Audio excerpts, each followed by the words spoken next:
The collapse of Blizzard has started, and I am so happy about it. I have been talking about this for something almost close to 2 years at this point, that everything is pointing in the direction that Blizzard is gonna have serious problems very soon. And if we believe this headline, a Blizzard to sell game rights talks have already begun.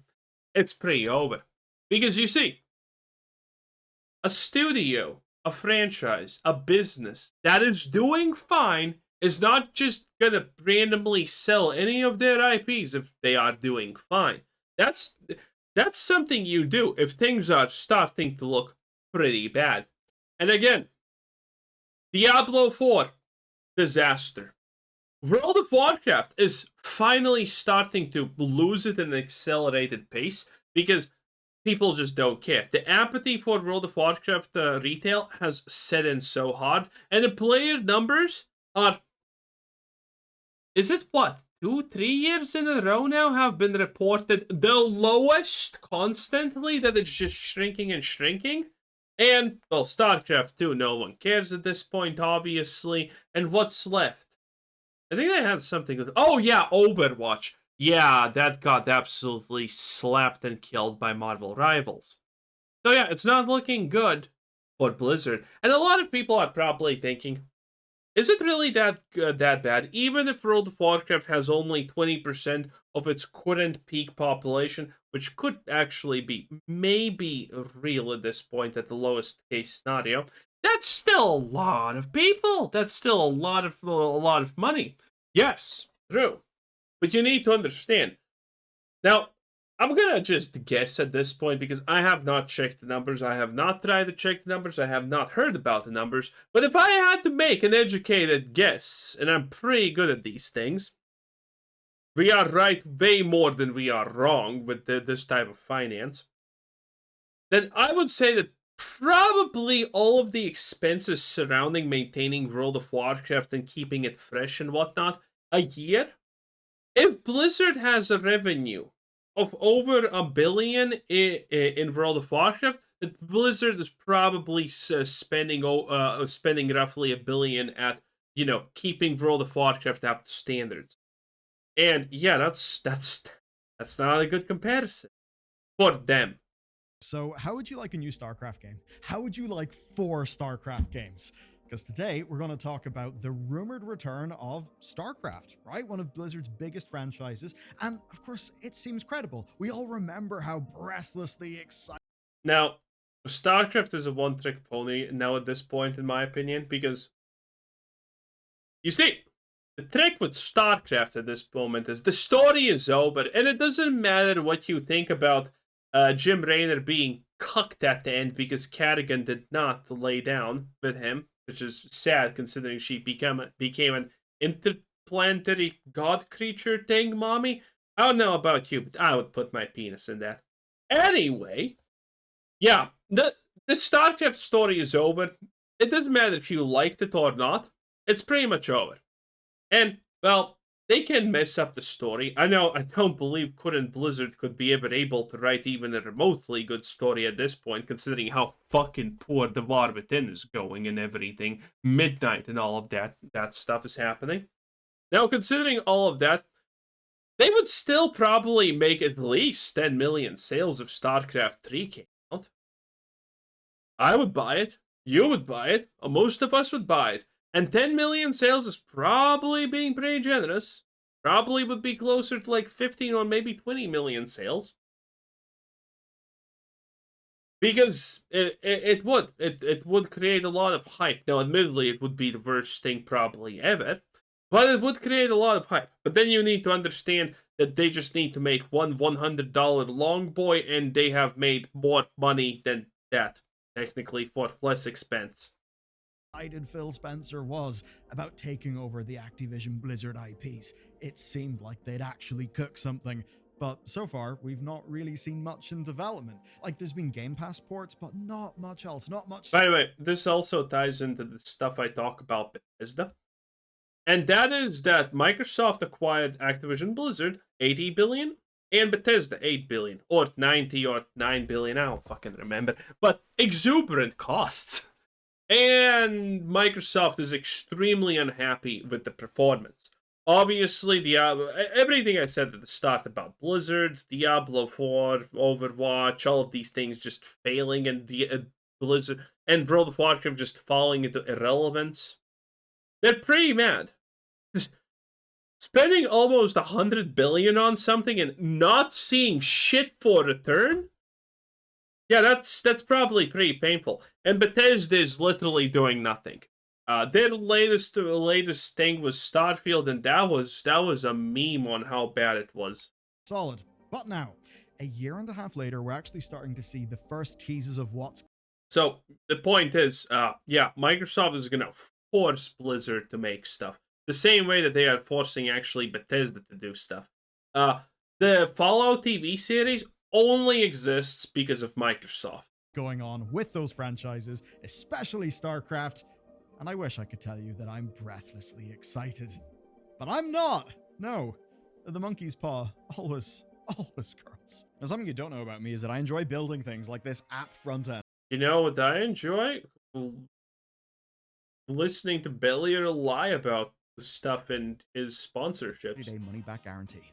Before we hit the story that just broke, it's clear someone at Xbox remembered that StarCraft exists, right? Because earlier this year, we saw an entire StarCraft-themed expansion for Hearthstone, which was a little bit weird. Wow. Then, over the last few weeks, we've actually seen some neat things. Wait, that happened? I never even knew. Things like this announcement of a new official StarCraft game, which is in fact a licensed miniatures game from Archon Studios. Gotta be real though, it's maybe not the RTS. That's probably the coolest thing Blizzard has done in their life.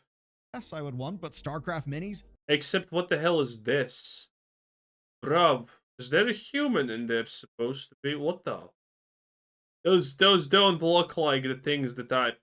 Hell yes, that's pretty awesome. At least it's like a flickering ember of activity for a series that has effectively been dormant for years, where Blizzard basically said, hey, we've literally put it on life support. But here's where today's story gets interesting. StarCraft 2 almost certainly will stay on life support, but StarCraft as a games franchise, well, very much apparently not. Here's what's just happened. Asia Today is exclusively reporting that 4 companies are bidding to get hold of the StarCraft license. And this is also so they can make new games as well as get global publishing rights for StarCraft. Now, it's not a sale of StarCraft as an IP. That would be extremely depressing. But what it is basically a license opportunity for Xbox and Blizzard, that somebody else can pay them for the license, agree to their terms for using that license, and licensing is technically a little bit less bad, but you're effectively saying this franchise is dead. We have no idea what to do any longer with anything. Then go and, well, make video games with the company who has got the license being, of course, the people who accept all of the risks that are involved in making a new StarCraft game in 2025. Now, time for it to maybe get depressing, because the report claims 4 companies are in the running for the license, and those companies are NCSoft, Netmarble, Nexon, and Krafton. Now, of course, Nexon is a mobile developer.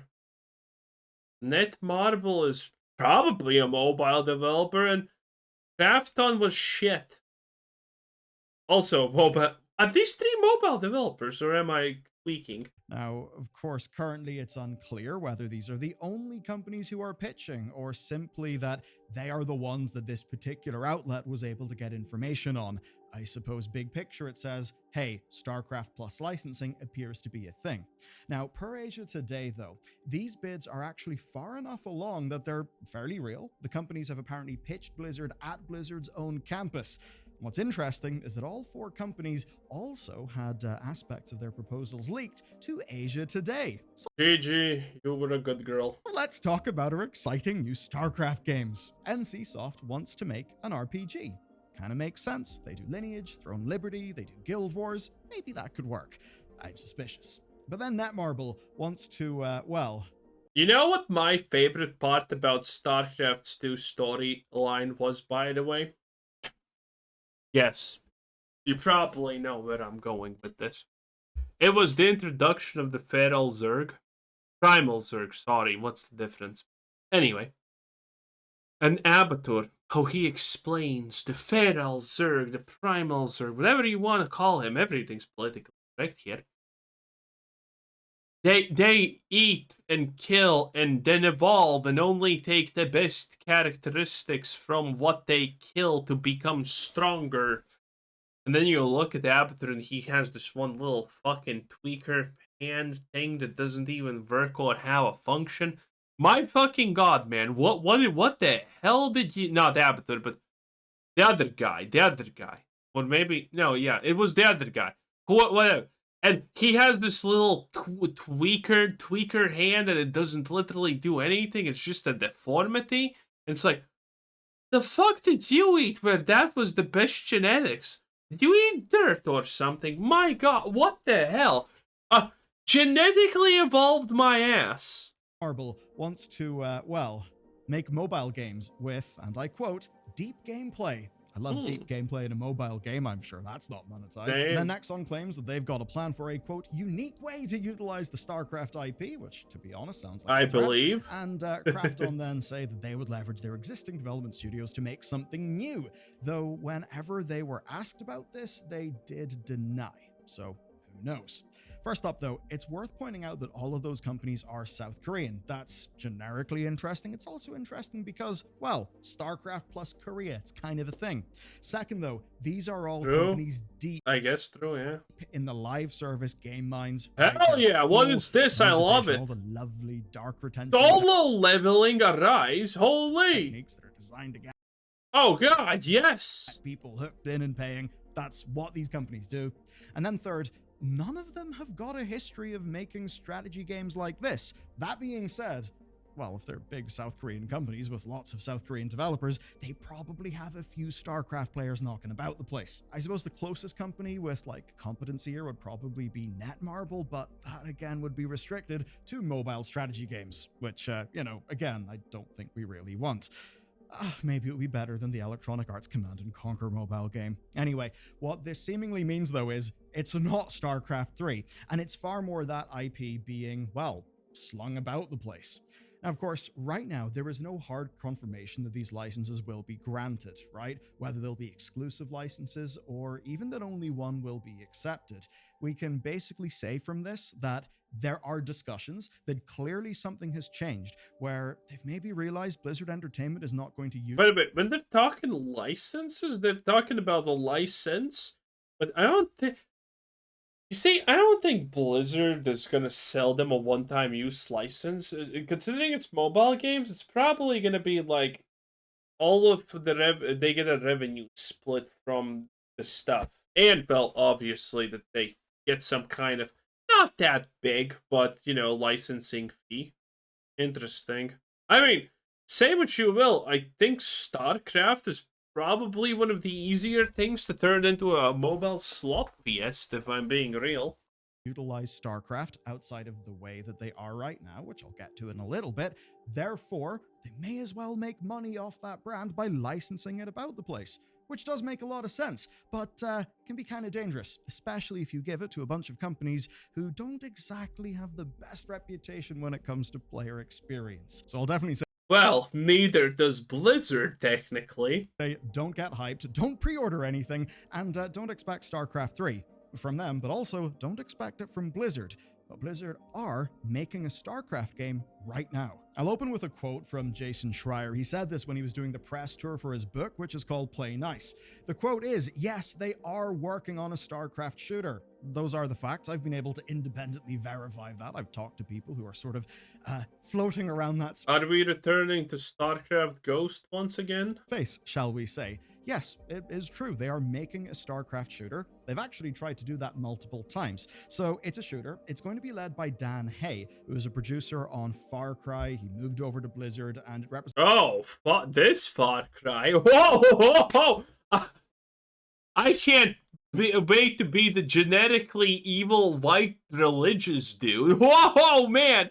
Yeah, this sounds horrible. This can you get anyone but this asshole doing this? Represents the third time they've tried to make a StarCraft shooter project happen. Of course, the one before this was basically a Battlefield-like project. The KKK, but in space. That's literally probably the project. And, you know, I love rubbing salt in the wound. Maybe pour in some vinegar as well. So just to make things sting even harder, That StarCraft Battlefield game, from what I heard, was goddamn sick. It was really cool. But do you know why they cancelled it? Because they needed Overwatch 2 and they needed Diablo. You know what actually would work really well as a StarCraft game? Dark Tides, but StarCraft. Make it that you're just fighting through waves of Zerg or whatever. That's super easy. You everything's right there in front of you. It would be so cool. 4. Big happy smiles. I'm very pleased. Anyway, we've even seen job listings at Blizzard for a open world shooter project. That was in November 2024. I think that does sort of line up with this. Now, to be clear, I'm fairly sure this game is still in a fairly early stage. It is true that they have got like tech and design work done from the prior like Battlefield style StarCraft shooter. I don't know if much of that will be able to transfer over. What I do know though is that Far Cry producer was part of a kind of like top echelon within the unannounced survival game. Obviously, that game, it was announced as an unannounced game, and then it was cancelled. Oh, yeah, this actually seemed a bit hype, not gonna lie, but Blizzard obviously kills anything good. And I suppose unannounced.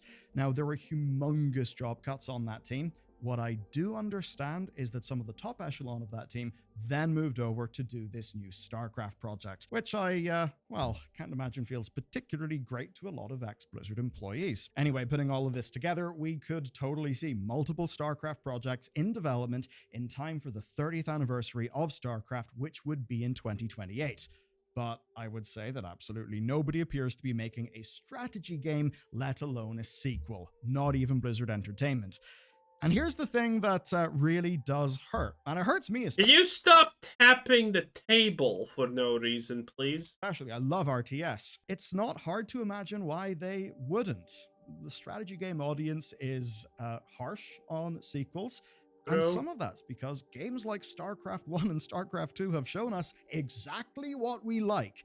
That makes it hard to do a follow-up. As an example, Relic nearly collapsed after Dawn of War 3 and Company of Heroes 3. Hell, Dawn of War 2 put off so many people who liked Dawn of War 1. And just take a look at Blackbird Interactive with Homeworld 3. Yeah, getting the... Well, Homeworld 3 was just fucked up. No, Homeworld 3 was just bad. Not that it didn't deliver, it was just bad. Follow up right, given all the constraints of budgets and timelines and companies randomly being dickheads that seem to hurt the strategy genre. In the indie sphere then, there are spiritual successors, but they get a lot of flack. Maybe they're too similar to StarCraft. Maybe they're not different enough. Looking at Stormgate, there have been, consistently mixed reactions since launch. A lot of people, I would say, think that... Oh, I remember watching some kind of video about this. This seems so cool, but yeah, this definitely seemed like, oh, it's a StarCraft ripoff. True. Game came out too early into early access.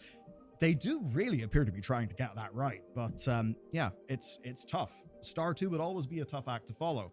So, with all that in mind, think about what happens when you try to make a sequel to StarCraft 1 and StarCraft 2. That's going to be hard. And even if you're Blizzard Entertainment, it's almost guaranteed to be a development without any of the talent involved in those original games. And those are games that require not only amazing design chops, amazing... By the way, if you're looking at this and you're not recognizing anything, that's because... So there's a secret about StarCraft 2 that no one actually ever speaks about or tells you.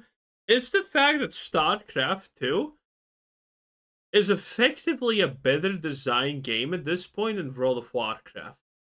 They have all these crazy things that you can do. In the campaign you have all of those powers that you can unlock, the things that you can change. Yeah, they put it in the base game. Now, the competitive PvP scene and shit is still the same that you saw all those years ago, but all of this that you're seeing here is probably the map of the day that you can play in StarCraft or something like that right now. It's pretty well. There's a lot of progression systems. There's a lot of interesting shit. Amazing like maths chops to actually balance them.